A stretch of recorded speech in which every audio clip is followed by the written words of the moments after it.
You can only differentiate yourself and get additional advantage if you're conducting primary research, meaning that you're reaching out to your customers directly.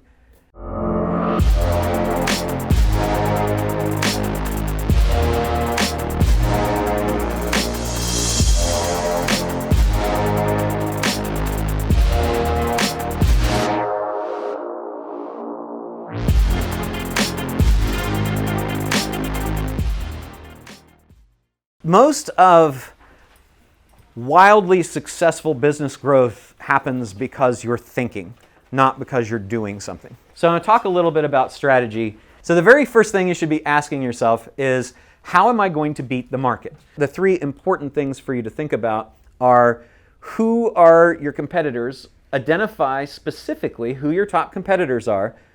What are the potential substitutes for the product or service that you are selling right now? What are the potential substitutes? And who are the new entrants to the market? Because, for example, if you were a major hotel holding group like Hilton, and you saw an upstart come into the market that was renting out other people's apartments and houses, and maybe they called themselves Airbnb, then you would know that maybe you should think about acquiring that. Then, how are you leveraging your competitive advantage? So the first thing is, do you have even a positional moat? Netflix went from mail rentals to primarily streaming, 75% of their income, when the technology and the bandwidth progressed to the point where they could actually do that. Then they were selling other people's content, which they had to license from all of the people that were producing that content. So the content people said, hey, your company's worth a lot of money. We might start our own thing. We might even call it something like, I don't know, Hulu, who knows? And we might not continue to give you access to our content, but if we do, you're going to pay a whole lot more for it.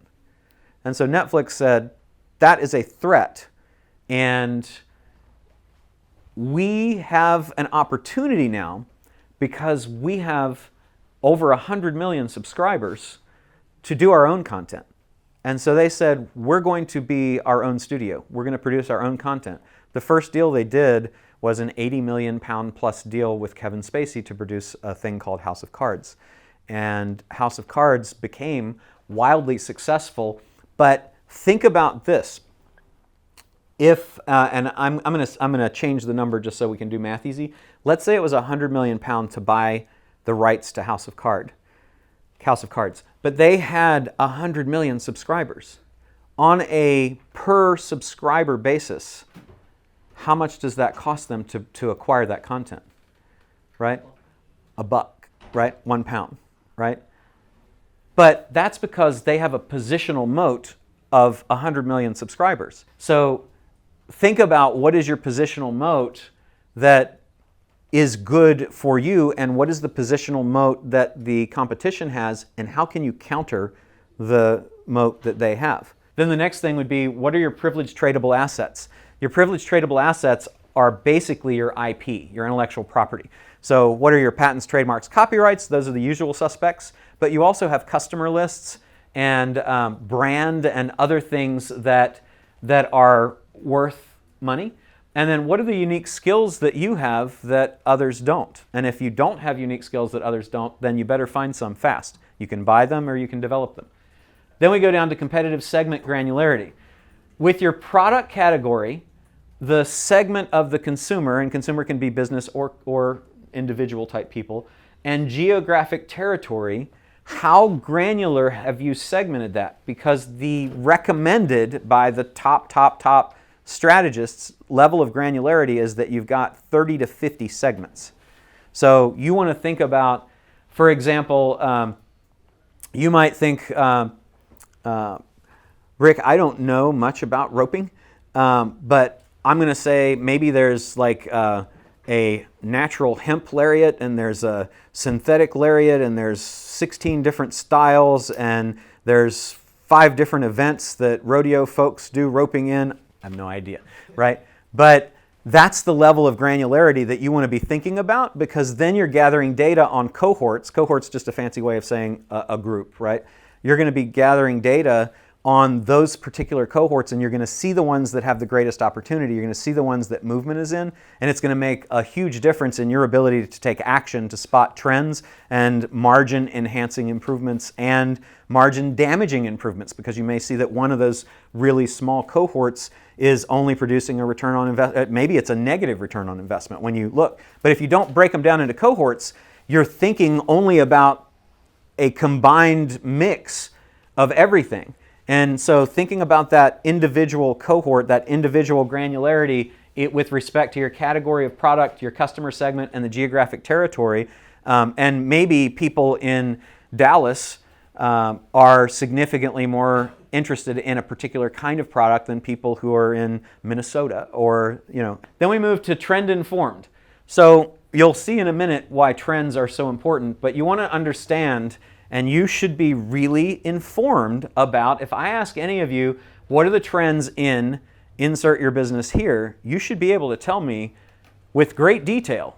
This is how it was 10 years ago. This is how it was last year. But I tell you what, this year, what's happening is this, this, and this. These people are super hot. These are the things that are changing. These are the things that people are focused on. I mean, you should know that. And when you get into due diligence in acquisitions, you have LDD, FDD, and CDD. Legal due diligence, financial due diligence, and commercial due diligence. When you get into commercial due diligence, if you can't answer these questions, you look like you don't really know much about your business. And you don't want to look that way, okay? So be trend informed. Know what are the consumer behaviors that are changing, what are the changes in product, and how are you and how are your competitors changing the allocation of their resources? Are they focusing on devoting resources to trends or not? Because if they're not, they're missing out on opportunities. And then proprietary insights. Are you solving the old problem the old way, or is there a new way to solve that old problem? What primary research are you doing? Meaning, most of us, if we are looking at research in our industry at all, we're only looking at reports that other people generate that are sold by companies that sell that information. That means that everyone else, every analyst and every competitor, every upstart in your business has access to that same information. You can only differentiate yourself and get additional advantage if you're conducting primary research, meaning that you're reaching out to your customers directly. And then what tech do you have that is also aiding you in insights? Are you mining your data so that you know what you can do differently from everybody else? Then how are you embracing uncertainty? What are the things that create uncertainty in your industry, and run analysis around that? A great example in logistics would be, what if there's a flood? What if there's an earthquake, right? What if there's a server outage?